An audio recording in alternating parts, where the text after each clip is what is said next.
Good evening, Professor Lan Anh Hoang. So this is really a great pleasure to welcome you to MMB's Insights and Sounds series. And it's really good to have a catch up with you as well on the latest research projects that you've been working on. So before we start, I just want to give a very quick introduction to Professor Huang. Professor Huang is Associate Professor in Development Studies in the School for Social and Political Sciences at the University of Melbourne in Australia. Professor Huang has published extensively on migration and transnationalism, and I think if you're working in related fields, you definitely have read Professor Huang's work, right? She has published on migration, transnationalism, gender, sexuality, as well as identity and belonging. And she's the author of a book with University of Amsterdam Press in 2020. It's entitled Vietnamese Migrants in Russia, Mobility in Times of Uncertainty. And she has co-edited 2 books back in 2015, which is called Transnational Labour Migration, Remittances, and the Changing Family in Asia, and another one in 2019 entitled Money and Moralities in Contemporary Asia. Professor Huang has been working on migration networks as well as brokerage in the Vietnam-Australia migration corridor. And she sits on the editorial boards for international journals such as Asian Studies Review and Development in Practice. So it's a great pleasure to welcome Professor Huang to the program and to share some of your latest research experiences and insights. So perhaps you could give us some quick updates on what you've been working on lately. Thank you, Jessie. Should I call you Jessie or Joanne? It's up to you, yeah. Thank you very much for your invitation, Jessie. It's a pleasure to be here. So as you have mentioned, I've been studying migration for many years. I mean, to be precise, for 18 years since PhD. My PhD was on internal migration in Vietnam, and then I worked on a large-scale project on migrant workers in Southeast Asia, from Southeast Asia. That was a postdoc in Singapore, and then it was followed by an ethnographic project on Vietnamese migrants in Moscow, and the major publication from that project is a book that you have just mentioned. Right now, at the moment, I'm studying Vietnamese migrants in Australia. As you can see, the previous projects were focused on low-skilled migrants, which reflects my trainings as development studies scholar. In this current project on Vietnamese migrants in Russia, I mainly look at student and skilled migrants. Now, when we usually think about student and skilled migrants as transnational elites, but as it turned out, based on what I have gathered so far, they are more diverse and more vulnerable than what we believe them to be. Yeah, great. So are you still continue to use migrant networks as a analytical scope for your new project? And do you also, go ahead. Sorry. So migrant networks has been one of my main research interests, and apparently not the only one, as you have mentioned in the introduction. My research across the context of Vietnam, Taiwan, Russia, and now Australia shows that restrictive migration regimes do not necessarily see a reduction in migration volume because migrants are very smart. They tailor their strategies to changing rules and regulations. Extensive migrant networks, which in many situations encompass commercial brokers, make such strategies possible, make that adaptation possible, transcending national borders and jurisdictional boundaries of a single state. So in my current project on Vietnamese in Australia, I show that migrant networks and commercial brokers are not distinct dimensions of migration structure as we often believe them to be, but intertwined, self-perpetuating categories. And so the same actors networks, institutions, and technologies that sustain transnational social ties are also the structures that mediate migration for profit. I see. Yeah. Yeah, so you were talking about earlier, I find it very interesting that you said that, for example, international students or perhaps scholars and many of these previously perceived as elite migrants may actually experience a lot of vulnerabilities or difficulties that was understudied. So can you share some perhaps cases or examples of the vulnerabilities that they face? Well, this is quite understudied, but a lot of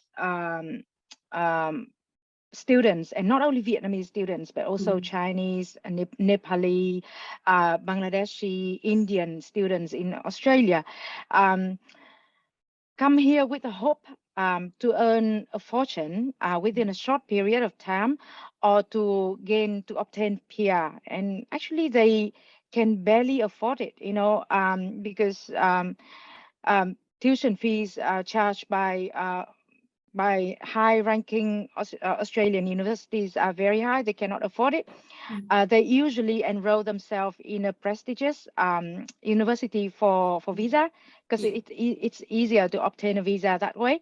And then as soon as they arrive in Australia, they drop out and they enroll themselves in a cheaper institution, like a vocational TAFE institution, and paying around 5,000 Australian dollars, 6,000 Australian dollars a year. That's what they call that form of education feeding the visa, like they just use that for the visa, to extend the visa again and again.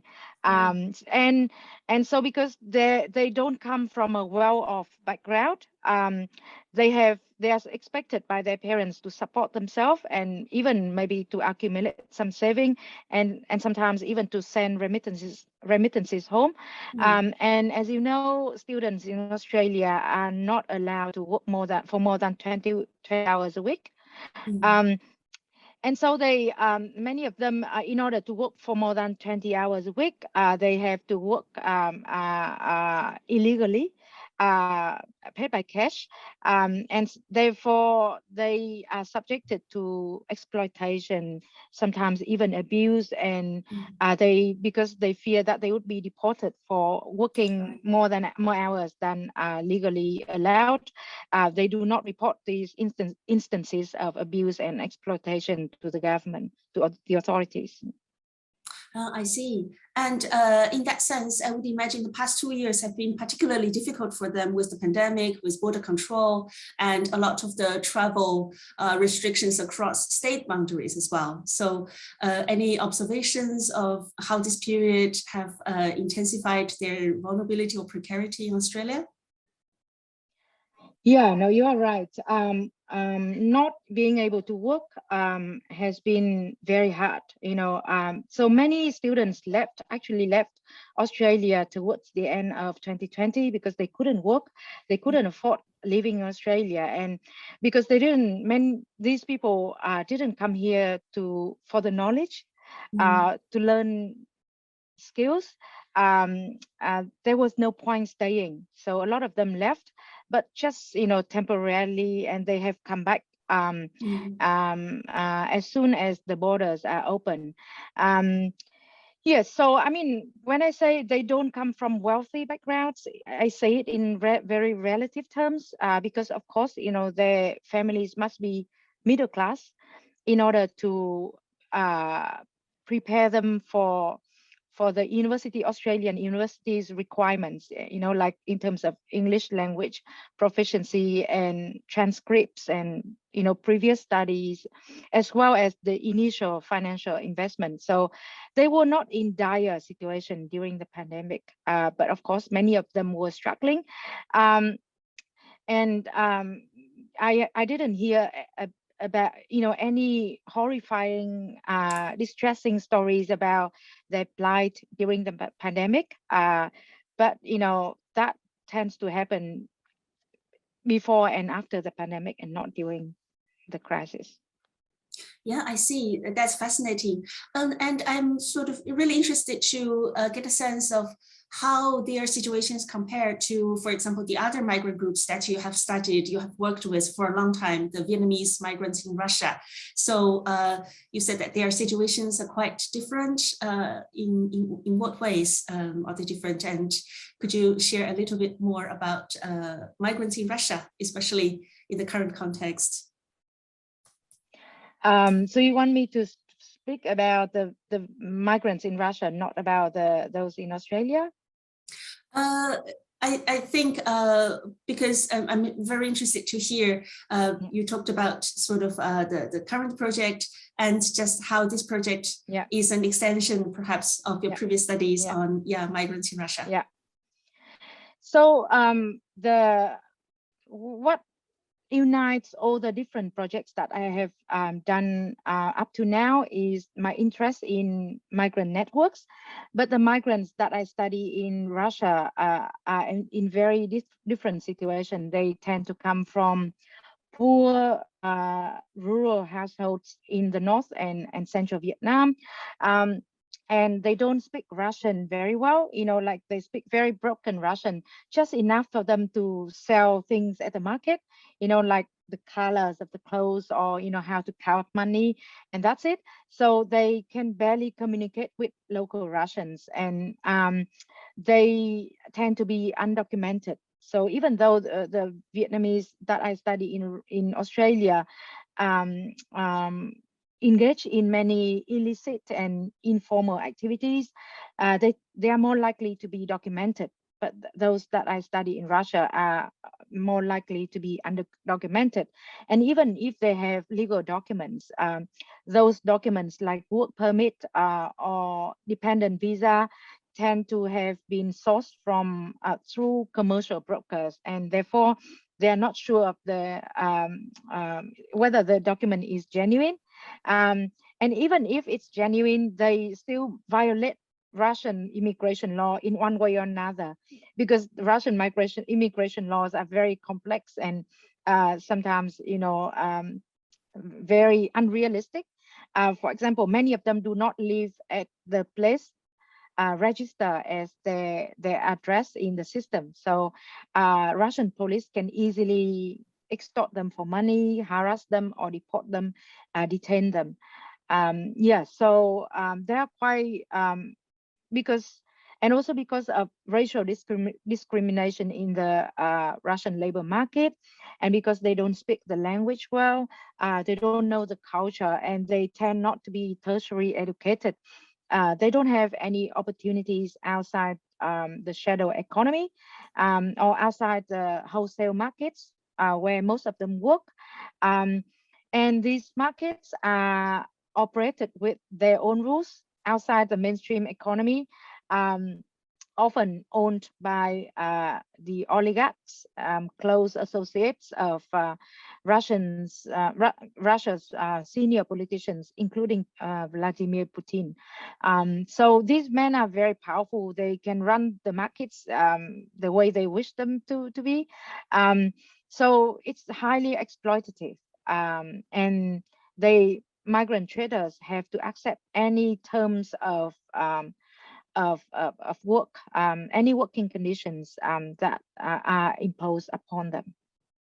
Yeah, this is really fascinating study. And I remember reading your work, you talked specifically about this notion of Vietnamese migrants in Russia being sort of migration without mobility, that even though they have migrated, they are basically stuck in place because they don't enjoy other forms of social mobilities. So I wonder if you could say a bit more about that concept you have developed.